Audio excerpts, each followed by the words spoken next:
തിരുനാവായയിലേക്ക് പോകുമ്പോൾ കൊടക്കലിൽ പാതയോരത്തുള്ള മണിക്കിണറിനരികെ വാഹനം നിർത്തി. മണിക്കിണർ മാമാങ്കത്തിൻ്റെ ദുരന്തസ്മൃതിയുണർത്തുന്ന ഒരു സ്മാരകം.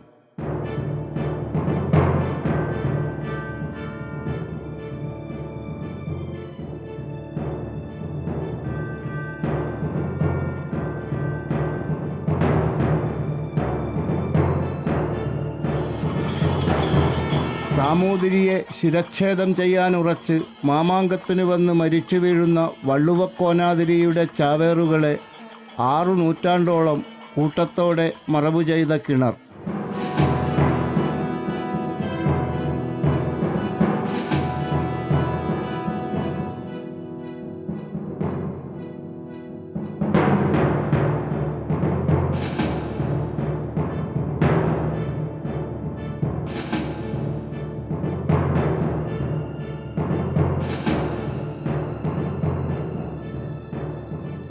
കോഴിക്കോട് സാമൂതിരി രാജാവ് വള്ളുവക്കോനാതിരി രാജാക്കന്മാരെ വധിച്ചതിനു ശേഷം കുടിപ്പക സൂക്ഷിച്ചതിൻ്റെ ഭാഗമാണത്രേ ഈ ചാവേറുകൾ.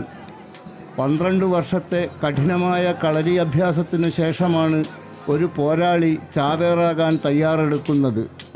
മാമാങ്കം കൊടിയേറുമ്പോൾ ചാവേറുകളും തയ്യാറാവും. വള്ളുവക്കോനാതിരിയുടെ പരദേവതയായ തിരുമാന്ധാംകുന്നിലമ്മയുടെ മുന്നിൽ 41 ദിവസം ഭജനം. തിരുനെല്ലിയിൽ പോയി ആത്മബലി. പിന്നെ തിരുമാന്ധാംകുന്നിലെത്തി അവാക്കുളത്തിൽ കുളിച്ച് ചാവേർത്തറയിലെത്തി പുതുമന അമ്മയുടെ കയ്യിൽ നിന്ന് അവസാനത്തെ ഉരുള ചോറ് വാങ്ങിയുണ്ട് ഭസ്മം പൂശി ചാവേറുകൾ പുറപ്പെടുന്നു സാമൂതിരിയുടെ ജീവനെടുക്കാൻ. അതെ, എല്ലാം മുമ്പേ നിശ്ചയിക്കപ്പെട്ട മരണത്തിൻ്റെ പുരാവൃത്തങ്ങൾ.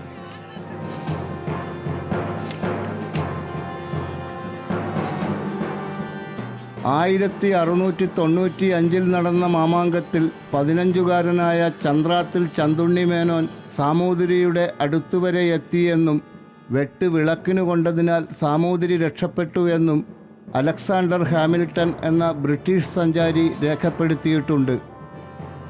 1766 അതായത് 2.5 നൂറ്റാണ്ട് മുമ്പാണ് അവസാനത്തെ മാമാങ്കം നടന്നത്. അപൂർവം ചരിത്രരേഖകൾ മാത്രമേ മാമാങ്കത്തെക്കുറിച്ചുള്ളൂ. പക്ഷേ സ്ഥലനാമങ്ങൾ ഇപ്പോഴും കൂടെ നടക്കുന്നു. മാമാങ്ക സ്മാരകങ്ങളുടെ സംരക്ഷണത്തിനായി ഒരു പടയാളിയെപ്പോലെ പോരാടിയ നാസർ കൊട്ടാരത്ത് അതിനെക്കുറിച്ച് പറഞ്ഞു. ഇവിടെ വരുന്ന വള്ളുവക്കോനാതിരിയുടെ പടയാളികളായിട്ടുള്ള ചാവേറുകൾ, മരിക്കാൻ തയ്യാറായി വരുന്ന ചാവേറുകൾ, ഹിന്ദുമത പ്രകാരമുള്ള എല്ലാ ശേഷക്രിയകളും കഴിഞ്ഞിട്ടാണ് വള്ളുവനാട്ടിൽ നിന്ന് തിരുമ്പന്താങ്കുന്ന് ക്ഷേത്ര പരിസരത്തുള്ള ചാവേർ തറയിൽ നിന്ന് തല മുണ്ടനം ചെയ്ത് ചുവപ്പ് കച്ച കെട്ടി മഞ്ഞൾ തേച്ച് ഐബ്രോക്കെ എഴുതിയിട്ട് കറുത്ത പിരികമൊക്കെ എഴുതിയിട്ട് അവർ മാമാങ്കത്തിലേക്ക് വരുന്നത്. അവർക്ക് ഉറ്റവരും ഉടയവരും ചൊക്കിപ്പൂ മാലകൾ ചാർത്തി കൊടുത്തിരുന്നത് മാലാപ്പറമ്പിലാണ്. ഇന്ന് ഈ വള്ളുവനാട്ടിലെ പെരിന്തൽമണ്ണ എന്ന പ്രദേശത്ത് മാലാപ്പറമ്പ് നമുക്ക് കാണാൻ കഴിയും. അതുപോലെ തന്നെ പടപ്പറമ്പ്, അവർ പട കൂടിയിരുന്ന സ്ഥലമാണ് പടപ്പറമ്പ്. അതുപോലെ ചട്ടിപ്പറമ്പ്, ചട്ടിയിൽ അവസാന ഭക്ഷണം പാകം ചെയ്തിരുന്ന സ്ഥലമാണ് ചട്ടിപ്പറമ്പ്. അങ്ങനെ ഈ സ്ഥലങ്ങളെല്ലാം ഇപ്പോഴും മാമാങ്കവുമായി ബന്ധപ്പെട്ട ചരിത്ര സ്മാരകങ്ങളായിട്ട് പേരുകളിൽ നിലനിൽക്കുന്നുണ്ട്. അങ്ങനെ വരുന്ന ഈ ചാവേറുകൾ ഇവിടെ വന്ന് മുന്നിൽ നിൽക്കും 10 ചാവേറുകൾ അവർ വീരന്മാരായിരുന്നു. വീര ചാവേറുകൾ മരിച്ചിരുന്ന മറവ് ചെയ്തിരുന്ന സ്ഥലമാണ് വീരാഞ്ചിറ എന്ന ഗ്രാമം അറിയപ്പെടും. അവർ തൻ ശവകുടീരത്തിന് മുകളിൽ കുടവ പോലത്തെ കല്ലുകൾ ഇട്ടിരുന്നു. കുടക്കൽ എന്നീ ഗ്രാമത്തിന് പേര് വന്നു. മറ്റ് ചാവേറുകൾ, 10,000-കണക്കിന് ചാവേറുകൾ ഉണ്ടാവുമെന്നാണ് പറയപ്പെടുന്നത്. ആ ചാവേറുകളെല്ലാം കാളവണ്ടിയിൽ നിറച്ചിട്ട് ഈ മണിക്കിണർ കൊടുന്ന് തള്ളിയിട്ട് ഈ ശവം ഈ കിണറിൻ്റെ കോമ്പൗണ്ടിൻ്റെ അകത്തേക്ക് തള്ളി മാറ്റിയിരുന്നത് ആനകൾ ചവിട്ടി അകത്തേക്ക് തള്ളി മാറ്റിയ കോമ്പൗണ്ടിനകത്ത് 2 വട്ടമായിട്ടാണ് കിണർ കാണുന്നത്. അപ്പോൾ താഴെയുള്ള കോമ്പൗണ്ടിൽ ഈ ശവങ്ങളെ ആന ഇറങ്ങി ചവിട്ടിത്താത്തുമായിരുന്നു പറയപ്പെടുന്ന ഇതാണ് മണിക്കിണർ. മാമാങ്കത്തിൻ്റെ ചരിത്രത്തിൽ ചരിത്രത്തെക്കാളും കെട്ടുകഥകളും പുരാവൃത്തങ്ങളുമാണ് നിറഞ്ഞു നിൽക്കുന്നത്. വസ്തുതകളായി വളരെ കുറച്ചു ചരിത്രരേഖകൾ മാത്രമേ ബാക്കിയുള്ളൂ. ഭാരതപ്പുഴയുടെ തീരത്തുള്ള തിരുനാവായയിൽ വെച്ച് 12 വർഷത്തിലൊരിക്കൽ നടന്നു വരാറുള്ള 28 ദിവസത്തെ മഹോത്സവമാണ് മാമാങ്കം. ആദ്യത്തെ മാമാങ്കം AD 1101 ചരിത്രകാരന്മാർ അനുമാനിക്കുന്നു. 1766 ഹൈദരാലിയുടെ ആക്രമണത്തോടെയാണ് മാമാങ്കത്തിന് തിരശീല വീഴുന്നത്. കേരളത്തിൻ്റെ ചരിത്രം പൊതുവേ ഈ ഐതിഹ്യങ്ങളും കെട്ടുകഥകളും ഓരോരുത്തരുടെ താല്പര്യം അനുസരിച്ചുള്ള ഇതൊക്കെ ആയിട്ട് കിടക്കണം.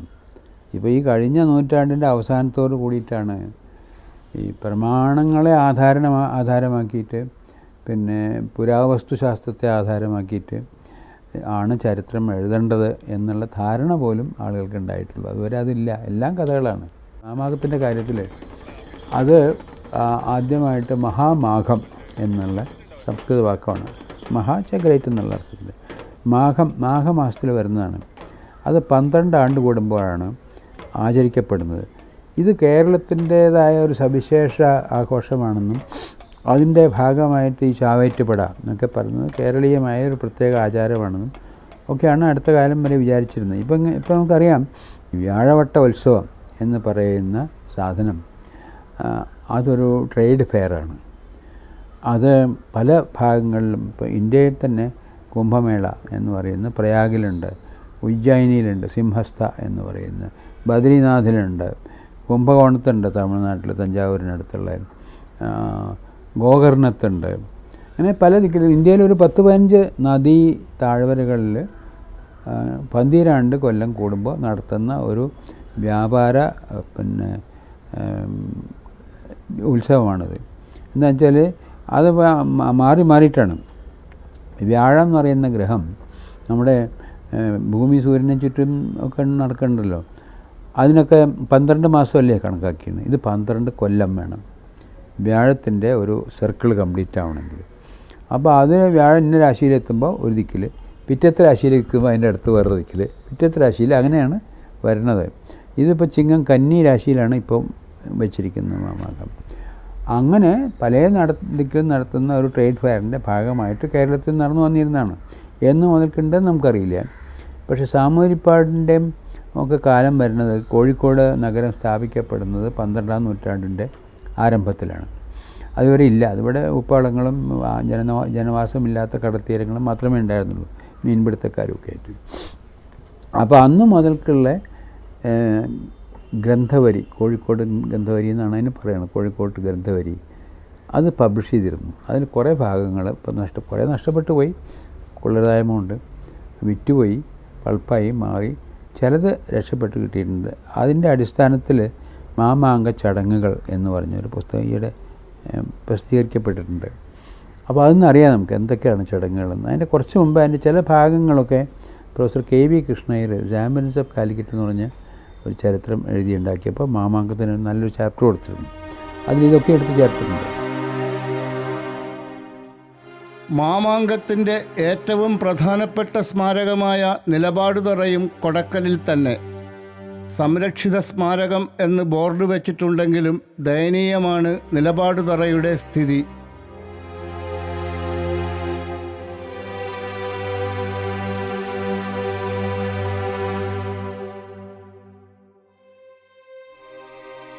കൊടക്കലിൽ 80 കൊല്ലം മുമ്പ് പ്രവർത്തനം നിലച്ച ഓട്ട് കമ്പനിയുടെ പറമ്പിലാണ് നിലപാടുതറയുടെ അവശിഷ്ടങ്ങൾ ഉള്ളത്. പഴയ വാകയൂർ കോവിലകം നിലനിന്നിരുന്ന സ്ഥലം. ഈ നിലപാടുതറയിലാണ് സാമൂതിരി മാമാങ്കത്തിനു പെരുനില നിന്നിരുന്നത്. സാമൂതിരി രക്ഷാപുരുഷസ്ഥാനം കൈക്കൊണ്ടു നിൽക്കുമ്പോൾ കോഴിക്കോട്ടെ ഷാ ബന്ദർകോയ ഇടതുവശത്തായി ഉണ്ടാകും. നിലപാടുതറയിൽ നിലകൊള്ളുന്നത് മാമാങ്കത്തിന് അധ്യക്ഷം വഹിക്കുന്നു എന്ന സങ്കല്പത്തിലാണ്.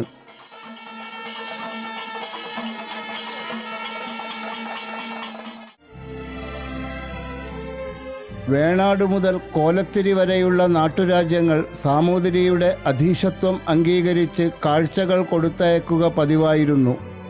എന്നാൽ രക്ഷാപുരുഷസ്ഥാനം പോയ വള്ളുവക്കോനാതിരി ചാവേറുകളെയാണ് അയക്കുക. 20 ദിവസവും മണിത്തറയിൽ നിൽക്കുമ്പോൾ ചാവേറുകൾ സാമൂതിരിയെ കൊല്ലാനായി ആഞ്ഞെടുക്കും. കുന്തക്കാരുടെയും വാൾക്കാരുടെയും ഇടയിലൂടെയുള്ള യാത്ര വീരമൃത്യുവിലേക്കുള്ള യാത്രയാണ്. സാമൂതിരിപ്പാടിൻ്റെ കീഴിൽ, കോഴിക്കോട് രാജാവിൻ്റെ കീഴിൽ ഏറനാട്ട് 30,000 എന്ന് പറയുന്ന 30,000 നായന്മാരടങ്ങുന്ന ഒരു സൈന്യമുണ്ട്. കോഴിക്കോട്ട് 10,000, അപ്പോൾ 40,000 അവർക്കാണ് ഇദ്ദേഹത്തിൻ്റെ രക്ഷാധികാരം. അവർ ചുറ്റും നിൽക്കും ഈ നിലപാട് തറയുടെ. അപ്പോൾ വള്ളുവനാടിൻ്റെ ആ ഗ്രീവൻസ് തീർക്കാൻ വേണ്ടിയിട്ട് വള്ളുവനാട് രാജാവിൻ്റെ അംഗരക്ഷകരായിരുന്ന കുടുംബക്കാരുണ്ട്. അതായത് അവർക്ക് വള്ളുവനാട്ട് 600 പേർ എന്ന് പറഞ്ഞ് മുൻപ് ഒരു കൂട്ടരുണ്ടായിരുന്നു. 600 പേർ എന്ന് പറഞ്ഞാൽ 6,000 പേരാണ്. പിന്നെ അത് കൂടുതലായിട്ട് 30,000 മാറി. അങ്ങനെയുള്ള ഒരു സൈന്യമുണ്ട്. അപ്പോൾ ഈ 6 കുടുംബങ്ങളിലെ ആളുകളായിരിക്കണം. ചില കുടുംബങ്ങളൊക്കെ നോക്കിയാൽ അത് കാണുന്നത് അവർ ഇതിൻ്റെ പകരം വീട്ടിൽ ഒരു മത ശാസനമായിട്ട് കരുതി. എന്നിട്ട് എന്താ വെച്ചാൽ ആ കുടുംബക്കാർ ഈ ഉത്സവം നടക്കുമ്പോൾ രാജാവിനെ എതിരായിട്ട് അവരുടെ പ്രധാനപ്പെട്ട ക്ഷേത്രം ഈ തിരുമാന്താംകുന്നിലാണ്. അവിടെ പോയി വ്രതം 40 ദിവസത്തെ വ്രതം നോക്കിയിട്ട് ചാവറായിട്ട് വരും. ചാവറ സൂയിസൈഡ് സ്ക്വാഡ് നടത്തും. ഈ സമ്പ്രദായം ഇന്ത്യയിൽ എല്ലായിടത്തും ഉണ്ടായിരുന്നതാണ്. പിന്നെ രാജാവിൻ്റെ അംഗരക്ഷകരായിട്ടൊരു കൂട്ടർ നിൽക്കുക. അതിപ്പോൾ കൗടില്യൻ മൗര്യന്മാരുടെ കാലത്ത് എഴുതിയ അർത്ഥശാസ്ത്രത്തിൽ തുടങ്ങിയിട്ടാണ്. അതിലാണ് ആദ്യം നമ്മൾ കാണുന്നത്. അവർ തമ്മിലുള്ളൊരു ഉടമ്പടി ഉണ്ട്. രാജാവിൻ്റെ കൂടെ അയാളുടെ കൂടെ ജീവിക്കുകയും ഉണ്ണുകയും ഉറങ്ങുകയൊക്കെ ചെയ്യുന്ന ഒരു കോർ സൈന്യം ഉണ്ടാവും. മൗല സൈന്യം എന്നാണ് അതിനെ പറയുക. അവർ രാജാവ് മരിച്ചാൽ മരിക്കാൻ ബാധ്യസ്ഥരാണ്. അങ്ങനെ ഒരു ബോണ്ടാണ് അവർ തമ്മിലുള്ളത്. അപ്പോൾ ഈ അംഗരക്ഷകന്മാരായിട്ടുള്ള കുടുംബാംഗങ്ങൾ പാരമ്പര്യമാണത്. അവർ വന്നിട്ട് ഈ അവർക്ക് യാതൊരു ഹോപ്പുമില്ല. 40,000 ആളുകളുടെ എതിരായിട്ട് 10-20 ആളുകൾ യുദ്ധം ചെയ്യുന്ന ജയിക്കാനുള്ള സാധ്യതയില്ല. ആത്മാഹുതി ചെയ്യാമെന്ന് മാത്രമേ ഉള്ളൂ. അങ്ങനെ ചെയ്തതാണ് ചാവേറ്റ് സൈന്യമായി മാറിയത്. പിന്നെ എന്ത് വന്നു എന്ന് വെച്ചാൽ അവിടുത്തെ ഏറ്റവും നല്ല കാഴ്ച പ്രദർശനം ഈ ആളുകളുടെ വരവും അവരുടെ കൊലയും ആയി മാറി.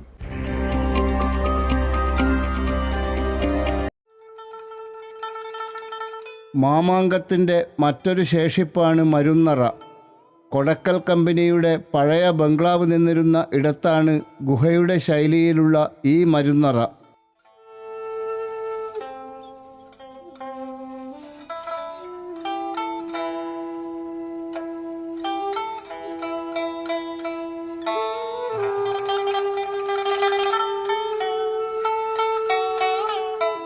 ബന്ദറിലേക്കുള്ള ഗുഹയുടെ കവാടവും ഇതിനകത്തേക്കു കാണാം. വെട്ടേറ്റ പടയാളികളെ രഹസ്യമായിട്ട് ചികിത്സ നടത്തിയിരുന്ന സാമൂതിരിയുടെ ചികിത്സാ കേന്ദ്രമാണ് മരുന്നറ. മരുന്നുകൾ അരച്ച് സൂക്ഷിച്ചിരുന്നത് വെട്ടേറ്റ പടയാളികളെ പ്രധാനപ്പെട്ട പടത്തലവന്മാരെ മാത്രം 1-2 പടത്തലവന്മാരെ മാത്രമായിരുന്നു മരുന്നറയിൽ ചികിത്സ നടത്തിയിരുന്നത്. അവർക്ക് വെട്ടേറ്റ പച്ചമരുന്നുകളൊക്കെ വെച്ച് അവരെ രഹസ്യമായി ചികിത്സിച്ചിരുന്ന ചികിത്സാ കേന്ദ്രമാണ് മരുന്നറ എന്ന് പറയപ്പെടുന്നു. മറ്റൊരു ചരിത്രം കൂടി മരുന്നറക്കുണ്ട്. വെടിമരുന്നുകൾ സൂക്ഷിക്കാൻ വേണ്ടി ഉപയോഗിച്ചു എന്നും മാമാങ്കത്തിന് വേണ്ടിയിട്ടുള്ള വെടിമരുന്ന് സൂക്ഷിക്കുന്നതിന് വേണ്ടിയിട്ട് ഉപയോഗിച്ചു എന്നും മരുന്നയുമായി ബന്ധപ്പെട്ട ചരിത്രം പറയപ്പെടുന്നു. മരുന്നറയിൽ നിന്ന് പടിഞ്ഞാറോട്ട് കുറച്ചു ദൂരം സഞ്ചരിച്ചാൽ ബന്ദർ കടവിലെത്താം. ബന്ദർ എന്നാൽ തുറമുഖം.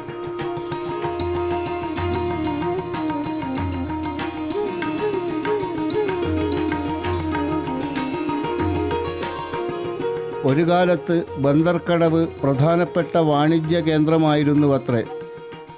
മാമാങ്കം ഒരു വാണിജ്യോത്സവം കൂടിയായിരുന്നതിനാൽ ബന്ദർക്കടവ് തന്നെയും അതിൻ്റെ സ്മാരകമായാണ് പരിഗണിക്കപ്പെടുന്നത്. ബന്ദർ തുറമുഖമായിരുന്നു. അതായത് നമ്മുടെ മാമാങ്കം ആദ്യ കാലഘട്ടത്തിൽ ഒരു കച്ചവട മഹോത്സവമായിരുന്നു.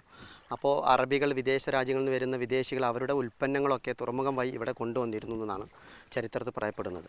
ഇവിടെ പിന്നീട് അത് സാമൂതിരിയുടെ കാലഘട്ടത്തിൽ കപ്പൽ കലഹം എന്നിട്ട് പറഞ്ഞിട്ട് ഒരു തുറമുഖത്ത് നടക്കുന്ന ഒരു ചടങ്ങായിട്ട് ചെറിയ 7 കപ്പലുകളും ഒരു വലിയ കപ്പലും തമ്മിൽ വെടിമരുന്നുകൾ ഉപയോഗിച്ചുകൊണ്ട് അങ്ങോട്ടും ഇങ്ങോട്ടും യുദ്ധത്തിൻ്റെ ഒരു മാതിരി കൂട്ടുന്ന രീതിയിലുള്ള ഒരു ഉത്സവ ചായ്വ് ഉണ്ടാകുന്ന രീതിയിലുള്ള ഒരു മത്സരമായിട്ടും ഇവിടെ ബന്ദറിൽ ഈ പ്രോഗ്രാമുകൾ നടന്നിട്ടുണ്ടെന്നാണ് ചരിത്രത്തിൽ പറയപ്പെടുന്നത്. മാമാങ്കവുമായി ബന്ധപ്പെട്ട കഥകൾ പറയുന്ന ചങ്ങമ്പള്ളി കളരിയിലേക്കാണ് യാത്ര തുടർന്നു പോയത്. മാമാങ്കവേളയിൽ യുദ്ധത്തിൽ പരിക്കേൽക്കുന്ന സ്വന്തം യോദ്ധാക്കളെ ചികിത്സിക്കാനായി സാമൂതിരി തുളുനാട്ടിൽ നിന്ന് ക്ഷണിച്ചു കൊണ്ടുവന്ന് കുടിയിരുത്തിയവരാണ് ചങ്ങമ്പള്ളി വൈദ്യന്മാർ എന്നു കരുതപ്പെടുന്നു. നൂറ്റാണ്ടുകളുടെ പാരമ്പര്യമുള്ളവരത്രേ ചങ്ങമ്പള്ളിയുടെ മുൻ തലമുറ. 16-ാം നൂറ്റാണ്ടിൻ്റെ ആദ്യ പാദങ്ങളിൽ ഷെയ്ഖ് സൈനുദ്ദീൻ മഖ്ദൂമിൻ്റെ ആശീർവാദത്തിൽ വൈദ്യകുടുംബത്തിൽപ്പെട്ട വാസുദേവനും ദാമോദരനും മുഹമ്മദ്, അലി എന്നീ പേരുകൾ സ്വീകരിച്ച് ഇസ്ലാമിനെ ആശ്ലേഷിക്കുകയായിരുന്നുവത്രേ. മുഹമ്മദ് മമ്മു ഗുരുക്കളും അലി കുഞ്ഞാലൻ ഗുരുക്കളുമായി അറിയപ്പെട്ടു. അവരുടെ തലമുറയാണ് ഇന്ന് ചങ്ങമ്പള്ളിയിലുള്ളത്.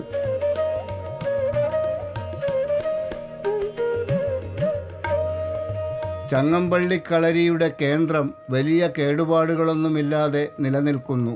വായു ഭഗവാന്റെ പ്രതിഷ്ഠയുള്ള പഴയ മണ്ഡപം പുനഃസൃഷ്ടിച്ചിട്ടുണ്ട്. മണ്ഡപത്തിൻ്റെ ഉള്ളിൽ പീഠവും വിളക്കുമുണ്ട്. സമീപത്തുള്ള കളരിത്തറയിലാണ് സാമൂതിരിയുടെ പടയാളികൾ കളരിയിൽ പരിശീലനം നേടിയതെന്ന് കരുതപ്പെടുന്നു. 1921 മലബാർ കലാപകാലത്ത് ആയുധങ്ങൾ ഒളിപ്പിച്ചുവെന്ന് കരുതുന്ന കിണറിൻ്റെ സ്ഥാനത്ത് ഇന്നൊരു ചെറിയ പ്ലാവ് നിൽക്കുന്നു. ചങ്ങമ്പള്ളിയുടെ പാരമ്പര്യത്തിൻ്റെ മഹിമ പേറുന്ന നിരവധി മർമ്മ ചികിത്സാലയങ്ങൾ കളരിയോട് ചേർന്ന് ഉണ്ട്. അതിൽ ഏറ്റവും പ്രശസ്തമാണ് ചങ്ങമ്പള്ളി മുഹമ്മദ് ഗുരുക്കളുടെ മർമ്മ ചികിത്സാലയം. ആധുനിക വൈദ്യശാസ്ത്രം കൈവിട്ട അസ്ഥിരോഗം ബാധിച്ച പലരെയും ഗുരുക്കൾ ജീവിതത്തിലേക്ക് തിരികെ കൊണ്ടുവന്നിട്ടുണ്ട്.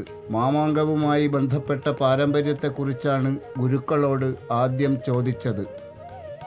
നൂറ്റാണ്ടുകൾക്ക് മുമ്പ് തന്നെ ഈ കർണാടകയിൽ നിന്ന് തുളു ഗ്രാമങ്ങളിൽ നിന്ന് ഈ പ്രദേശത്ത് ആയോധന പരിശീലനത്തിന് ഈ ഞങ്ങളെ കാരണവന്മാർ ഈ പ്രദേശത്ത് പരിശീലനത്തിന് വന്നിട്ടുണ്ടല്ലോ. ഇപ്പോൾ ആയോധന കലയുമായി ബന്ധപ്പെട്ടിട്ട് പരിശീലനങ്ങളുണ്ട്. അത് ഞങ്ങളൊരു കുടുംബപരമായിട്ടാണ് ഇപ്പോൾ പോയിക്കൊണ്ടിരിക്കുന്നത്. ഇപ്പോൾ കൂടുതൽ അധിക പേരും ചികിത്സാ മേഖലയിലാണ് പ്രവർത്തിച്ചുകൊണ്ടിരിക്കുന്നത്. ഒരു 4 തലമുറ പരശുരാമൻ്റെ അവതാരകരായിട്ട് തന്നെ വന്നിട്ടുണ്ടല്ലോ.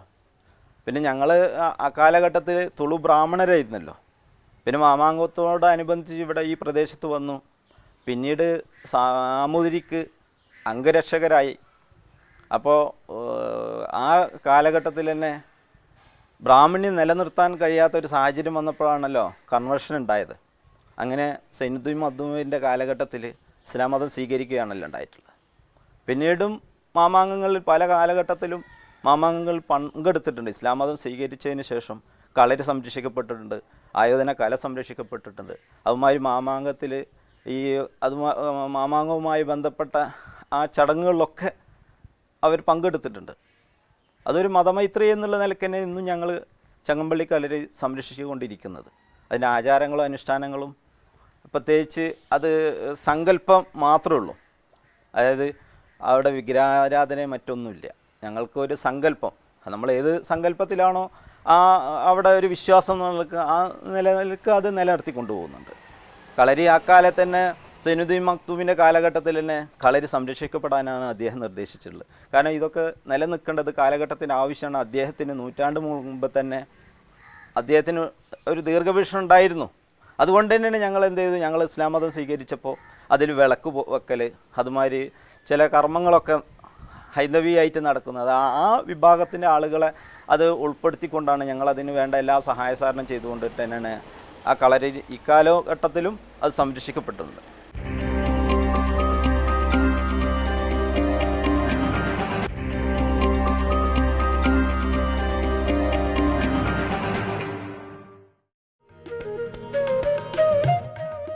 മാമാങ്കത്തിൻ്റെ വേദി പ്രസിദ്ധമായ നാവാമുകുന്ദ ക്ഷേത്ര സാമീപ്യത്തിൽ തിരുനാവായ മണപ്പുറത്തായിരുന്നു. ഭാരതപ്പുഴയുടെ തീരത്ത് നിലകൊള്ളുന്ന നാവാമുകുന്ദ ക്ഷേത്രം എത്രയോ മാമാങ്കങ്ങൾക്കു സാക്ഷിയാണ്. ക്ഷേത്രത്തിൻ്റെ തെക്കു പടിഞ്ഞാറു വശത്തുള്ള പഴുക്കാ മണ്ഡപം ഇന്ന് മാമാങ്ക സ്മാരകമായി നിലനിർത്തിയിരിക്കുന്നു. മാമാങ്ക മഹോത്സവം ഭാരതപ്പുഴയുടെ കരയിൽ നിന്നും രാജപ്രമുഖർക്ക് കാണാനായി നിർമ്മിച്ചതാണിതെന്നാണ് ഒരു അനുമാനം. മാമാങ്ക മഹോത്സവം കഴിഞ്ഞ് വിജയശ്രീലാളിതനായി എത്തുന്ന രാജാവ് ആയുധങ്ങൾ പഴുക്കാമണ്ഡപത്തിൽ വെച്ചതിനു ശേഷമാണ് നാവാമുകുന്ദ ക്ഷേത്രദർശനം നടത്താറുള്ളത് എന്നാണ് മറ്റൊരു വിശ്വാസം. അപ്പോൾ വലിയൊരു പരന്ന മൈതാനം, മണൽത്തിട്ട് വേണം. അന്നത്തെ നിലയ്ക്ക് പിന്നെ ഭാരതപ്പുഴയിൽ തിരുനാവായയിലാണ് അങ്ങനെ സ്ഥലമുള്ളത്. അവിടെയാണ് ഇവർ കോൺഗ്രിഗേറ്റ് ചെയ്യുക, എല്ലാവരും വന്ന് കൂടും. ചിങ്ങമാസത്തിൽ ആദ്യം ചിങ്ങത്തിലായിരുന്നു, പിന്നെ കന്നിയിലാക്കി മാറ്റി. ചിങ്ങം രാശിയിൽ വ്യാഴം എന്ന് പറയുന്ന ഗുരു എന്ന് പറയുന്ന പ്ലാനറ്റ് എത്തുമ്പോൾ കൂടുന്നതാണ് ഈ മാഘ മാസത്തിലാണ് കൂടുക. അത് മാമാഘമായിപ്പോയതാണ്. അതാണ് പിന്നെ ഐതിഹ്യങ്ങളിലൊക്കെ വന്നത്, ഈ ചാവേറ്റുപടയുടെ അപ്പിയറൻസ്. അപ്പോൾ പല ആളുകളും ഇപ്പോൾ ഹാമിൽട്ടൺ എന്ന് പറഞ്ഞിട്ടൊരു സഞ്ചാരി ഉണ്ടായിരുന്നു. അതിൽ പൊന്നാനി വന്നപ്പോൾ അന്നിപ്പോൾ തിരുനാവായ വെച്ചിട്ടാണല്ലോ ഈ വെടിയുടെ കൊച്ചൊക്കെ കേട്ടപ്പോൾ എന്താണെന്ന് അന്വേഷിച്ചപ്പോൾ അത് മാമാകം നടക്കുകയാണ് അവിടെ. അപ്പോൾ എന്താണെന്ന് അദ്ദേഹം അന്വേഷിച്ചു. അയാൾ കുറിച്ച് വെച്ചിട്ടുണ്ട്. അതെന്താണെന്ന് വെച്ചാൽ ഈ 12 കൊല്ലം കൂടുമ്പോൾ സാമൂതിരിക്കെതിരായിട്ട് ആർക്കും യുദ്ധം ചെയ്യാം, അദ്ദേഹത്തെ വെട്ടിക്കൊലപ്പെടുത്താൻ വേണ്ടിയിട്ട്. അങ്ങനെ ആരെങ്കിലും വെട്ടിക്കൊലപ്പെടുത്തിയാൽ അയാൾക്ക് രാജാവാം എന്ന് ആളുകളുടെ ഇടയിൽ ഉണ്ടായിരുന്നൊരു വിശ്വാസമാണ്. അങ്ങനെ 12 ആണ്ട് കൂടുമ്പോൾ രാജാവിനെ തിരഞ്ഞെടുക്കാനുള്ള ഒരു ഉത്സവമാണ് എന്ന് ഇദ്ദേഹം എഴുതി വെച്ചു. ഈ പിന്നെ ഹാമിൽട്ടൺ എഴുതി വെച്ചു. ആ ഹാമിൽട്ടൺ എഴുതി വെച്ചതിനെ അടിസ്ഥാനമാക്കിയിട്ടാണ് പിന്നെ ആന്ത്രപ്പോളജിസ്റ്റും സോഷ്യോളജിസ്റ്റും ആയിട്ടുള്ള ആൾക്കാരൊക്കെ ഇതിങ്ങനെ ഒരു പ്രത്യേക ആചാരമാണ്, കേരളത്തിൽ മാത്രമുള്ളതാണ്. 12 കൊല്ലം കൂടുമ്പം രാജാവിനെ കൊല്ലുകയും പുതിയ ഒരു ചെറുപ്പക്കാരനെ രാജാവായിട്ട് വാഴിക്കുകയും ചെയ്യുക. അപ്പോൾ അത് എന്തിനാണെന്ന് വെച്ചാൽ എപ്പോഴും ചെറുപ്പക്കാരായിരിക്കണം രാജാക്കന്മാർ, അതിനു വേണ്ടി എന്നൊക്കെ പറഞ്ഞ ഒരു തിയറി ഉണ്ടാക്കി. ആ തിയറി വെസ്റ്റേൺ കൺട്രീസിലെ ആന്ത്രപ്പോളജിക്കൽ വെർസിലൊക്കെ പ്രചരിച്ചു. ഇങ്ങനെയാണ് മിത്ത് ഉണ്ടായത്. അതിൽ വസ്തുത എങ്ങനെയാണ്, ഇതൊരു ട്രേഡ് ഫെയർ ആയിട്ട് വ്യാപാര സംഘടനയാണ്. അവരെല്ലാ രാജ്യത്തു നിന്നും വരുന്നതുകൊണ്ട് അവർക്ക് സംരക്ഷണം വേണം, റോഡുകൾ ഉണ്ടാക്കണം, ടെൻറ്റുകൾ ഉണ്ടാക്കണം. അതിനുള്ള വളരെ വിപുലമായ സൗകര്യങ്ങളൊക്കെ ചെയ്തിരുന്നു. അത് ഈ ഗ്രന്ഥവരികളിൽ എഴുതിയിട്ടുണ്ട്. ഒരു മാസം മുമ്പേ തുടങ്ങും, 40 ദിവസം മുമ്പേ തുടങ്ങും.